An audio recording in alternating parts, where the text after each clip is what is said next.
Welcome to રીપી e learning hub.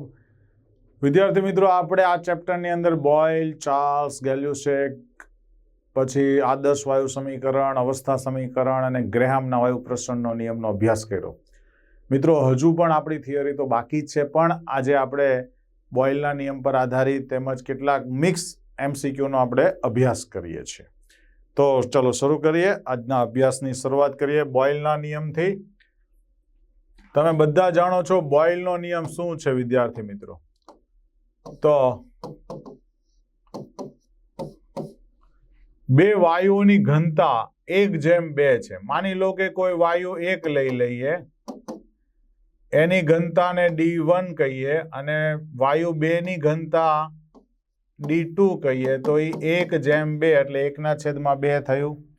તો એનો મતલબ એમ થયું કે D2 બરાબર 2D1 થશે. હવે આપણે એમ કીધું છે તેમના તાપમાન 2:1 ના ગુણોત્તરમાં છે. તો ટેમ્પરેચર માટે T1 ના છેદમાં T2 બરાબર 2:1 ના ગુણોત્તરમાં વિચારીએ. બરાબર જોજો. તો અહીંયા આપણે એમ કહી શકીએ કે T1 બરાબર 2T2 થઈ ગયું.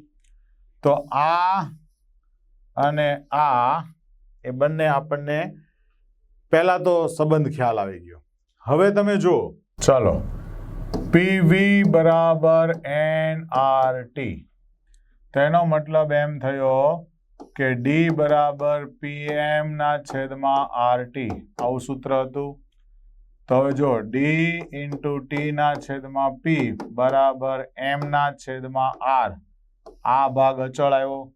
તો એનો મતલબ એમ કે DT ના છેદમાં P બરાબર કે ધારી લો તો હું આવું લખી શકું, D1 T1 ના છેદમાં P1 બરાબર D2 T2 ના છેદમાં P2. રેડી? તો કહેવાનો મતલબ એમ છે, હવે કિંમત મૂકીએ. D1 ને હું એમનો એમ રહેવા દઉં, T1 ની જગ્યાએ 2T2 મૂકી દઉં અને આ P1 એમનું એમ રહ્યું. એવી જ રીતે D2 ની જગ્યાએ હું 2D1 મૂકી દઉં, T2 એમનું એમ રહેવા દઉં અને આ P2 એમનું એમ રહ્યું. તો D1 D1 T2 T2 જાય. તો P1 ના છેદમાં P2 જોઈતું હોય તો 2 ના છેદમાં 2 થાય, એટલે કે 1:1 થાય. જોઈ લો. રેડી? ખ્યાલ આવી ગયો? ઓકે.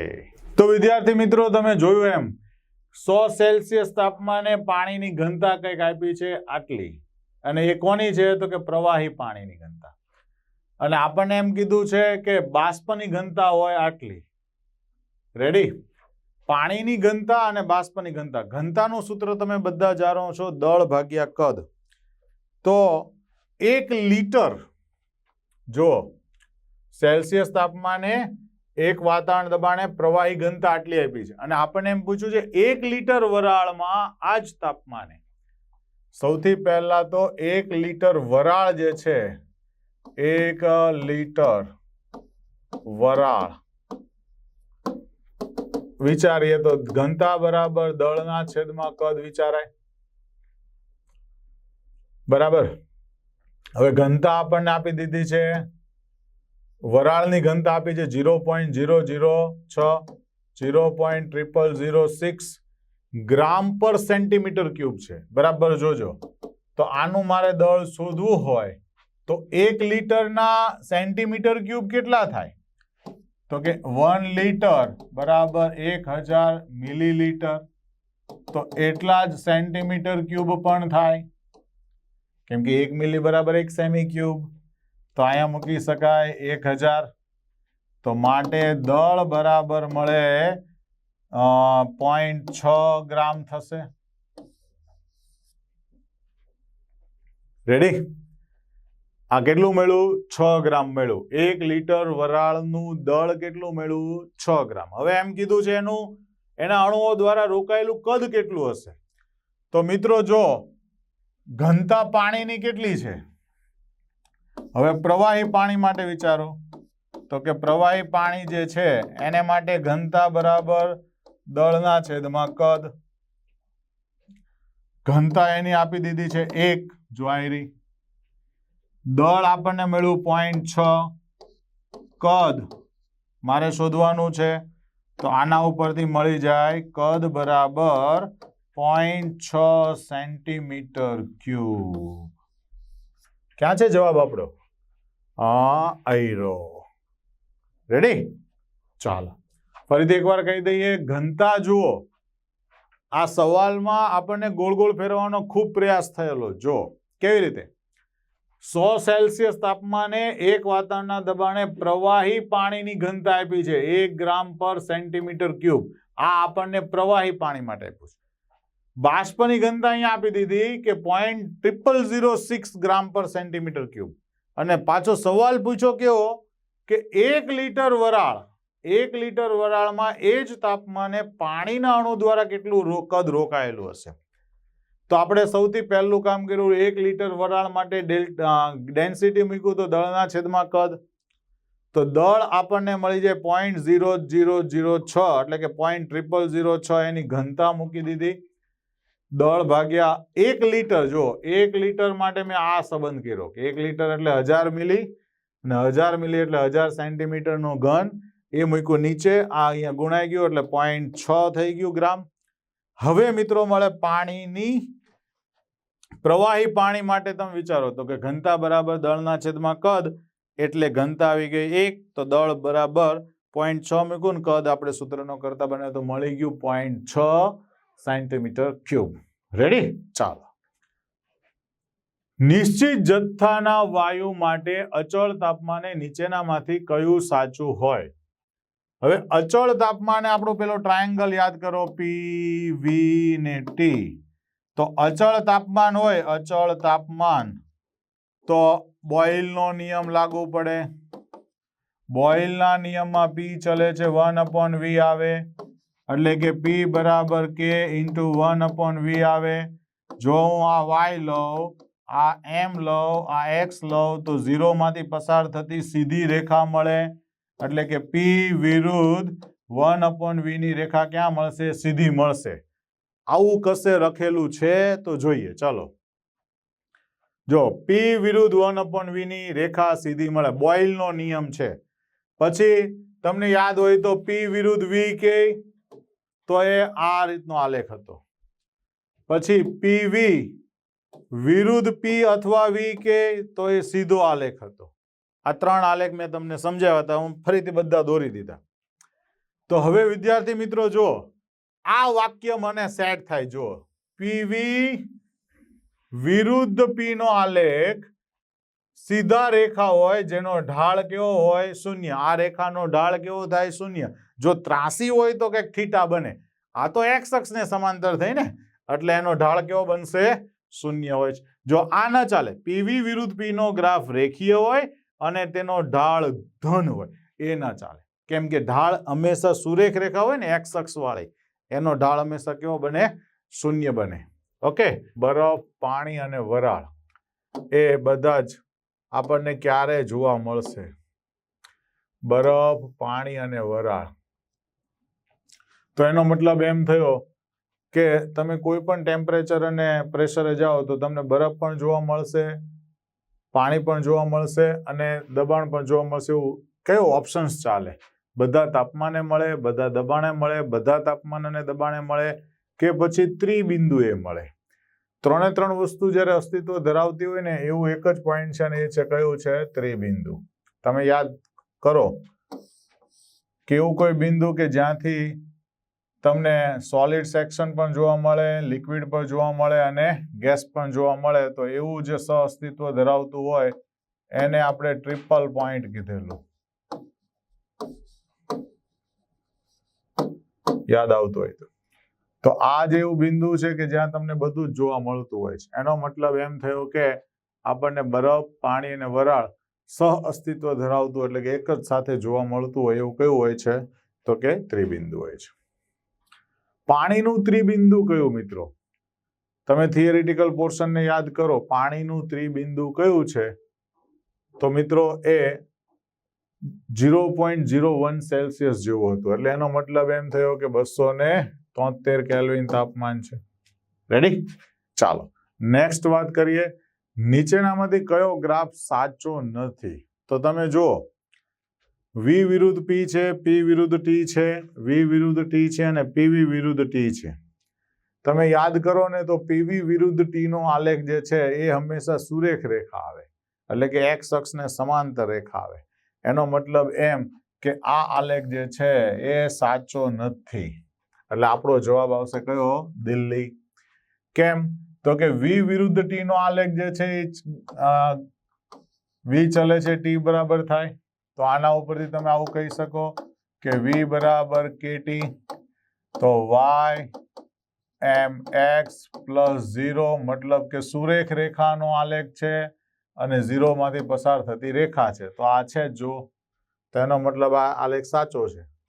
V વિરુદ્ધ P નો આલેખ, તો વિદ્યાર્થી મિત્રો તમે બધા જાણો કે P ચલે છે 1/V આવે, બરાબર. તો એનો મતલબ એમ થયો કે PV બરાબર K આવે. તો એનો મતલબ એમ થયો કે અહીં આ પણ આલેખ સાચો નહીં જ બને. રેડી? એટલે આવું જ્યારે હોય ત્યારે આપણે કોઈ પણ એક વિરુદ્ધ આલેખ દોરીએ તો આ આલેખ પણ સાચો નથી. મતલબ આપણો જવાબ કેવો થયો? મલ્ટિપલ જવાબ થયો. A અને D બંને આવશે. રેડી? ચાલો નેક્સ્ટ કરીએ વાત. બોયલના નિયમનું પાલન કરતા આદર્શ વાયુ સમીકરણ શું સાચું છે? તો બોયલનો નિયમ છે મિત્રો, P ચલે છે 1/V. એનો મતલબ એમ થાય કે P બરાબર K અચળ ઇન્ટુ 1/V. જો તમે આનું વિકલન કદની સાપેક્ષમાં લો તો તમે બધા જાણો છો 1/V માટે શું આવશે? તો કે -1/V² થશે. તો આ અચળ તાપમાનની વાત ચાલે છે. તેનો મતલબ એમ થયો, આના ઉપરથી તમે એવું કહી શકો કે dP/dV is equal to -K/V² થાય. રેડી? તો આવો આપણો જવાબ છે અહીંયા મિત્રો. જો રેડી? તો કહેવાનો મતલબ એમ છે, બોયલના નિયમનું પાલન કરતું આદર્શ વાયુ સમીકરણ ના સંદર્ભમાં કયું સાચું છે? તો એ સાચું કયું થશે?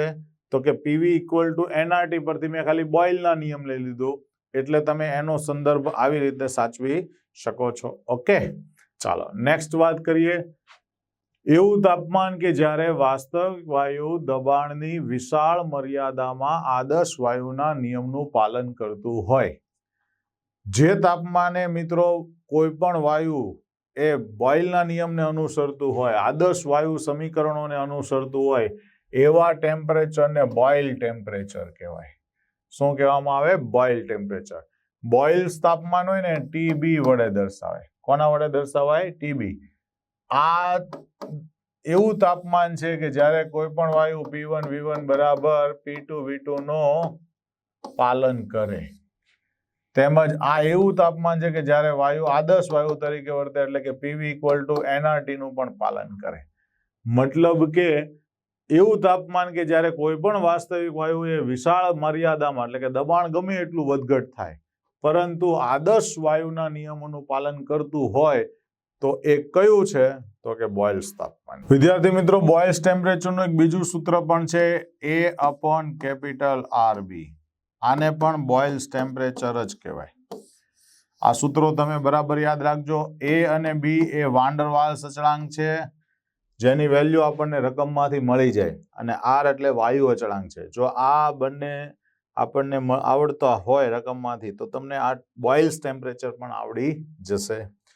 ચાલો નેક્સ્ટ વાત કરીએ. રકમ છે, એક વાયુનો નમૂનો આટલા પ્રેશરે, આ પ્રેશર છે, અચળ તાપમાને, એટલે ટેમ્પરેચર કેવું છે? અચળ.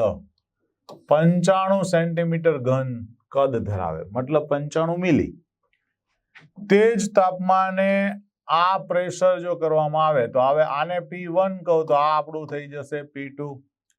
તો કદ કેટલું થશે? મતલબ V2 શોધવાનું છે. તો એનો મતલબ એમ કે P1 V1 બરાબર P2 V2. ચલો P1 ને લખીએ 9.962 ગુણ્યા 10⁴ ગુણ્યા 95 સેન્ટીમીટર ક્યુબ. આ પહેલા બે લઈ લીધા. હવે બીજું લઈએ 10.13 ગુણ્યા 10⁴ ગુણ્યા V2 આવું લઈએ. બરાબર છે. તો V2 કેટલું થશે વિદ્યાર્થી મિત્રો? તો V2 બરાબર 9.62 ગુણ્યા 10⁴ ગુણ્યા 95 ભાગ્યા 10.13 ગુણ્યા 10⁴.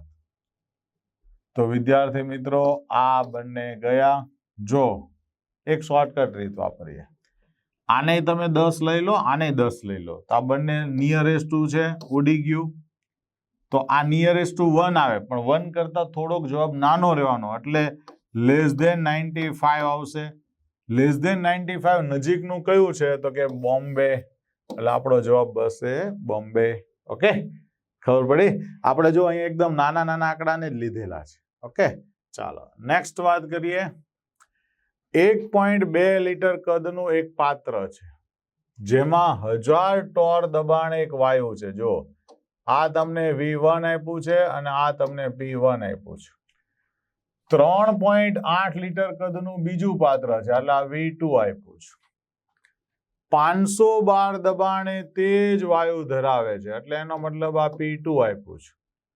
જો બંને પાત્રોને નહિવત કદ ધરાવતી નળી વડે જોડી દઈએ, એટલે કે આવું થાય. જો એક ડબ્બું અને આ બીજું ડબ્બું આમ જોડી દેવામાં આવે. પહેલામાં છે 1.2 લીટર છે અને 1000 ટોર વાતાવરણ દબાણ છે. બીજાની અંદર 3.8 લીટર છે અને 500 ટોર વાતાવરણ દબાણ છે. ઓકે, તો આપણને એમ કે સંતુલન સ્થપાય ત્યારે પરિણામી દબાણ કેટલું થશે? તો એવરેજ અથવા તો પરિણામી ટોટલ દબાણ કેટલું થાય? તો આપણે આવું તમને એક સૂત્ર આપ્યું હતું, PI/VY ના છેદમાં V ટોટલ. મતલબ કે જેટલા P1 V1 P2 V2 એનો ગુણાકારનો સરવાળો કરો, છેદમાં કદમાં ટોટલ કુલ કદ મૂકી દો. તો કેવી રીતે? જુઓ, તો 1.2 ગુણ્યા 1000 વત્તા 3.8 ગુણ્યા 500 ભાગ્યા કુલ કેટલું છે કદ? જો 1.2 લીટર ને 3.8 લીટર, 3.8 અને 1.2 નો સરવાળો કરો એટલે એ થઈ જશે 5 લીટર. તો જો હવે હું છેદ ઉડાડી દઉં તો 5 દુ 10 થશે, એટલે અહીંયા 200 વધશે. અહીંયા મૂકું તો 200 વધે અને અહીંયા 500 વડે ભાગું તો 100 થાય. તો 12 દુ 24, એટલે આ થઈ ગયું 240 થયું. બરાબર, મીંડું કરતા એક પોઈન્ટ કાપી નાખો. અને આ 3.8 છે અને મીંડું ચડાવી દઈએ એટલે 380 થઈ ગયું. રેડી? તો એનો મતલબ એમ થયું કે 0 8 ને 4 12 3 ને 2 5 ને 1 6, એટલે કેટલું થયું? 620. જોયેલું. રેડી? તો કહેવાનો મતલબ એમ છે કે આવી આકૃતિ દોરીને આપણે તમને ચાલુ વખતે ઉદાહરણ આપ્યા હતા, જ્યારે થિયરી સાથે સમજાવ્યું હતું ને ત્યારે. પણ હવે એવું ન લખે. જો આવી મોટી રકમ લખે તો ગભરાવાની જરૂર નથી. રેડી? આજે આપણે અહીંયા આ MCQ ને સ્ટોપ કરીશું. બરાબર છે? ફરી પાછા મળીએ. ત્યાં સુધી ખુશ રહો, સલામત રહો.